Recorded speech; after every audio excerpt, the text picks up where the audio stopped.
تشدید والا حرف 2 مرتبہ پڑھا جاتا ہے، ایک مرتبہ پیچھے والے حرف کی حرکت سے ملا کر، دوسری مرتبہ خود کی حرکت سے۔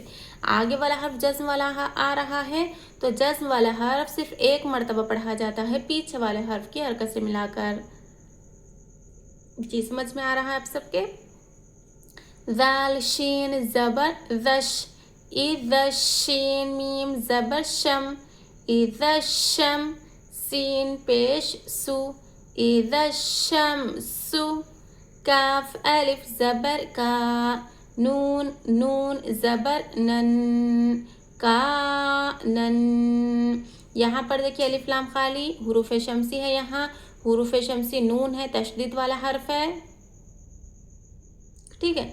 تو حروف شمسی نون ہے، حروف شمسی سے پہلے الف لام ہے، الف لام کو نہیں پڑھیں گے، تشدید والے حرف کو پڑھیں گے پیچھے والے حرف کی حرکت سے ملا کر، خالی الف لام نہیں پڑھا جائے گا۔ نون نون زبر نن، یہاں پر ہم غنہ کر رہے ہیں، کیوں کر رہے ہیں؟ کیونکہ یہاں پر نون پر تشدید ہے، یہ چھوٹا سا ڈبل جیسا نشان، اس کا نام ہے تشدید۔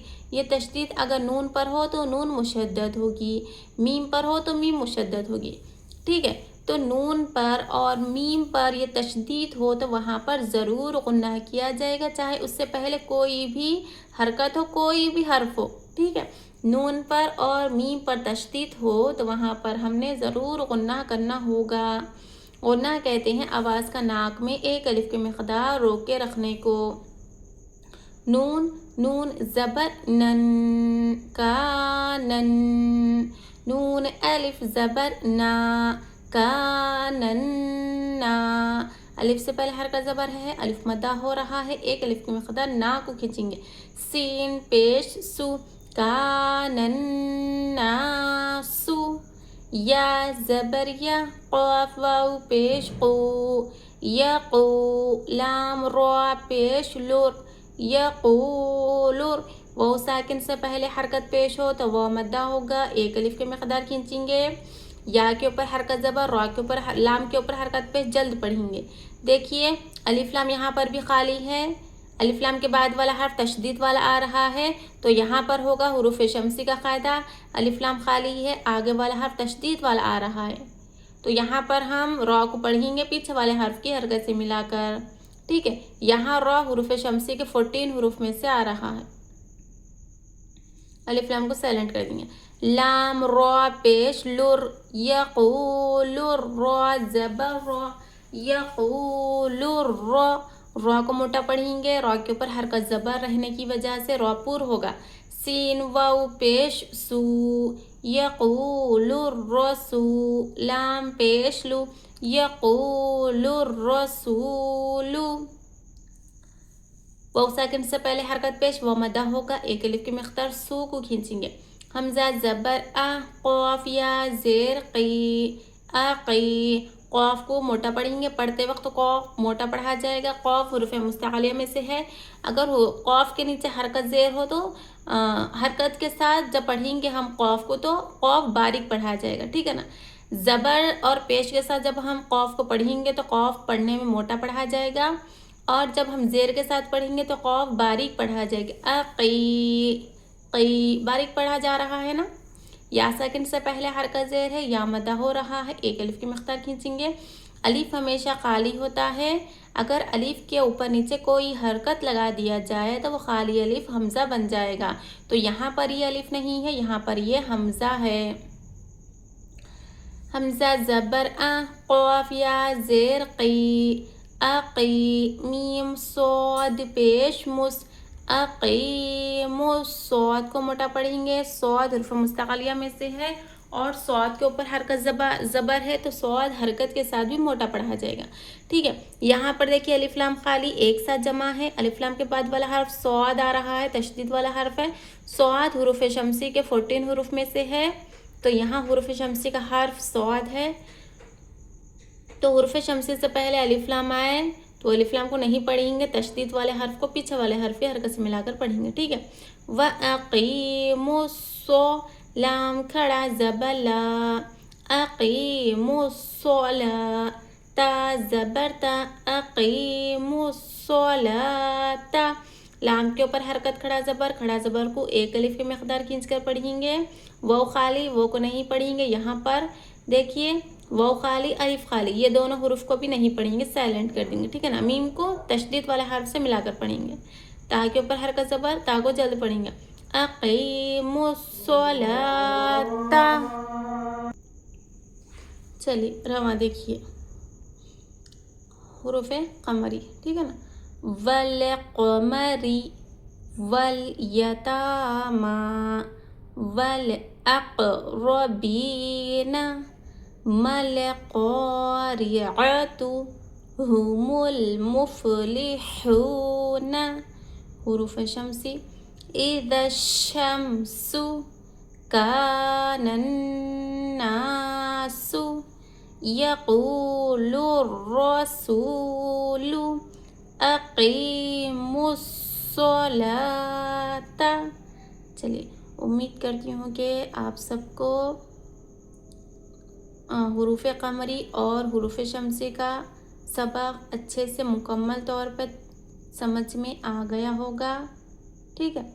اگر آپ تمام کو یہ میرا ویڈیو اچھا لگا ہو تو میرے اس چینل کو ضرور سبسکرائب کیجئے اور اس ویڈیو کو لائک کیجئے, کمنٹ کیجئے اور اس ویڈیو کو زیادہ سے زیادہ شیئر بھی کیجئے, ٹھیک ہے.